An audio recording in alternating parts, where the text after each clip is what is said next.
Hey, hello there friends. I welcome you all to my YouTube channel Cloud with Mohsin and wish you all a very happy and prosperous Diwali. Friends, today's topic of the discussion is Visual Studio Code. I hope most of you are already aware and using Visual Studio Code, or in short that is also called as VS Code, for your day-to-day activities. But I thought to have this video for those who are not at all aware or they have some basic understanding of what is Visual Studio Code. Okay, so before starting with the discussion, let me quickly introduce myself. I am Mohsin Sheikh. I am 2 times AWS Cloud certified and 2 times Microsoft Azure Cloud certified. I have played various roles as part of my career of 16 plus years, and keep doing, working on the cloud. Like mainly I work on AWS and Azure Cloud as day-to-day activities. So that was about me. First of all, what we will do is we will just understand what are the key features of these Visual Studio Code. Then I will also show you how to download and install the VS Code and how we can get started with that. I hope this sounds good and agenda is very clear to you guys. Now, as you can see on my screen, let's talk about what is a Visual Studio Code. So in a nutshell, Visual Studio Code is an IDE, that is integrated development platform. Okay, it provides us as a code editor, and this has been developed by Microsoft. So it is a free and open source code. This is a basically code editor that has been developed by Microsoft. The main feature that why I like VS Code the most is it supports various programming languages. So to name few are JavaScript, TypeScript, Python, C++, JSON, you name it, and it has supported by VS Code, and it is a free. Okay, so we don't need to pay anything for using that. The key features are, there are several key features, but I have just listed key features here. First is integrated terminal. We can have access to the command line within the editor itself. Okay, about extensions. So extensions is I hope you have a bit idea of that. It is kind of plugins. If we want some extended reachability to other cloud platforms like say AWS or Azure, or say if we want to do some work on Terraform, so there are some extensions available in that VS Code, and we can install it and we can get started with that. Okay, so we need to install, authenticate it with the cloud, and we are good to go with that. Version control, it has got built-in Git support. So again, Git is something most of the developers are normally keep working on the Git. So it is version controlling and for the source code management. IntelliSense, so intelligent code completions based on various variable types, function definitions, and imported modules. Okay, this is again a very good feature. Debugging, so it has got powerful debugging tool for several programming languages. So whatever the programming languages support, it has got a debugging tool for that. Customization is also a very good feature of that. We can customize it as per our requirement, like say you want to change the theme or install the extensions based on your application, you can go ahead and customize it. Okay, so friends, this is all about theoretical. Now I will show you how we can get started with the Visual Studio Code.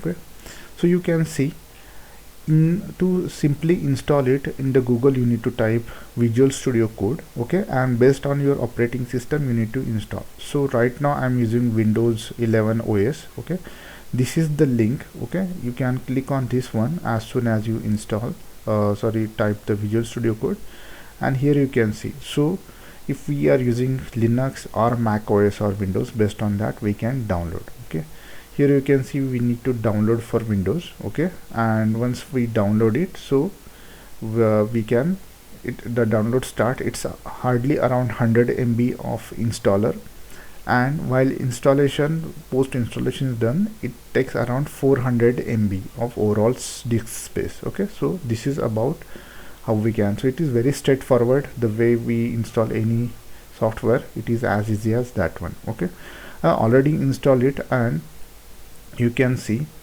now this is my Visual Studio Code that I have opened. Okay, so here as I was mentioning, so for the extensions, okay, so here you can see that I have already installed some of the extension.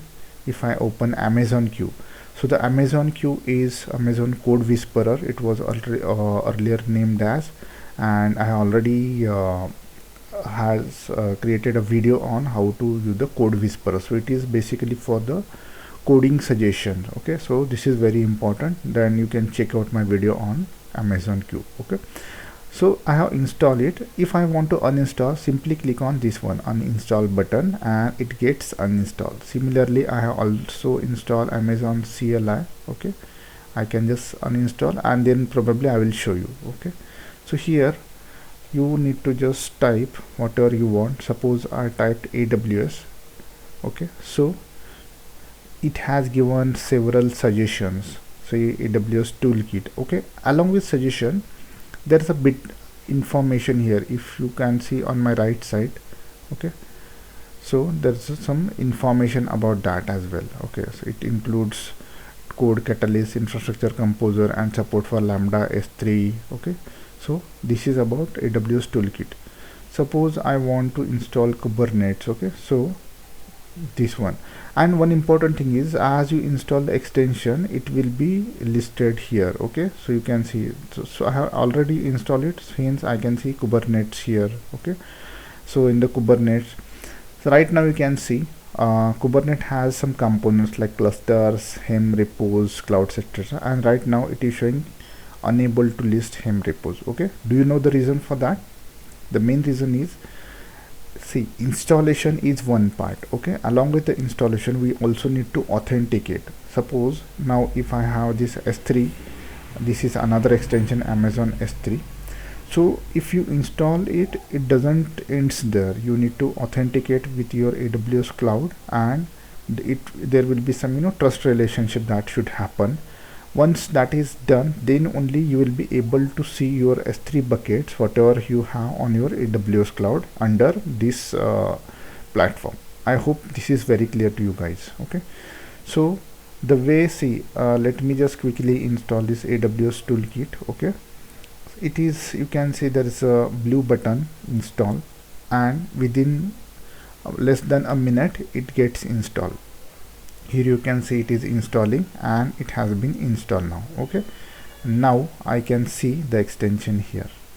See, it is telling me to log in, so we should need to log in either using it says sign into AWS with single sign-on or IAM credentials. Okay, so we need to choose accordingly, and then it will go and touch base with our AWS account. There will be some handshake should happen, and then only I will be able to see here. Okay, so I'm not going to do this right now. Okay, but I hope you got an idea. Okay, so about customization, so you can explore all these things. Okay, for customization you can just click on this manage button. Here you can customize your profile, setting, extensions, snippets, tasks, everything. Okay, it has got several things. If I want to change the theme, I will go to themes and click on color themes. So I can see there are several options. There are some light options on my top, dark themes at the middle, and high contrast theme at the bottom. Okay, as per your preference you can select. Suppose I want to change to the light theme, I will just click on this one, and you can see it has changed it to the light theme at the back end. Okay, so this is very very interesting, and you can make use of that. Okay, and you can see there are several extensions and several things are here for our, based on our requirement we can customize it. Okay, like that. Now suppose, as see, I have one folder that is open, so whatever your folder you can open here. Okay, suppose this folder has got this is Amazon EC2 and I have few files there, so let me just click on this one. Okay, and this is basically a JSON file. Okay, suppose I want to change this one, so here this is the format of the JSON. You can see the vertical line, so this is basically in order to align our code accordingly. So there's nothing but like you can what you can say, you can just change it. It's not necessary, but the way, to standardize the format, they have these lines. Okay, let's say an example. Suppose I want to change this one, IAM pass role. Okay, so let me just select this one. I'll just click on Control F. Here you can see, and suppose I want to replace this IAM pass role with STS assume role. Okay, so here there's a button, you can see replace all. If I change it, so this has been replaced. So you will say, okay, these are only 16-17 files and you can do it manually. But say, how if we have hundreds or thousands of lines? In that case, doing manually is not a feasible solution. I hope you got it. Okay, in such a cases, this is very important and we can make use of this thing. Okay, now as I have changed it, you can see a blue or black color of dot here. Okay, after the file name. Okay, this is because it says the file is not saved after we have made some suggestion. To save it, we can either press Ctrl S, or we can do it, we can save the file. So here in this case, what I'll do is I'll just press Ctrl S, and you can see there's this black color dot is no more, so it means the file has been saved now. Okay, so this is about all about this files. So in this same platform, we can open each type of file like JSON or say JavaScript, whatever is required, so we can open it. Now talking about this one, so I'm at this terminal, you can see, and it is showing me this as a PowerShell terminal. Okay, if I want to change it, so in order to change it, we can click on this button, some small down arrow here, and it is showing as PowerShell or command prompt, JavaScript debug terminal, etc.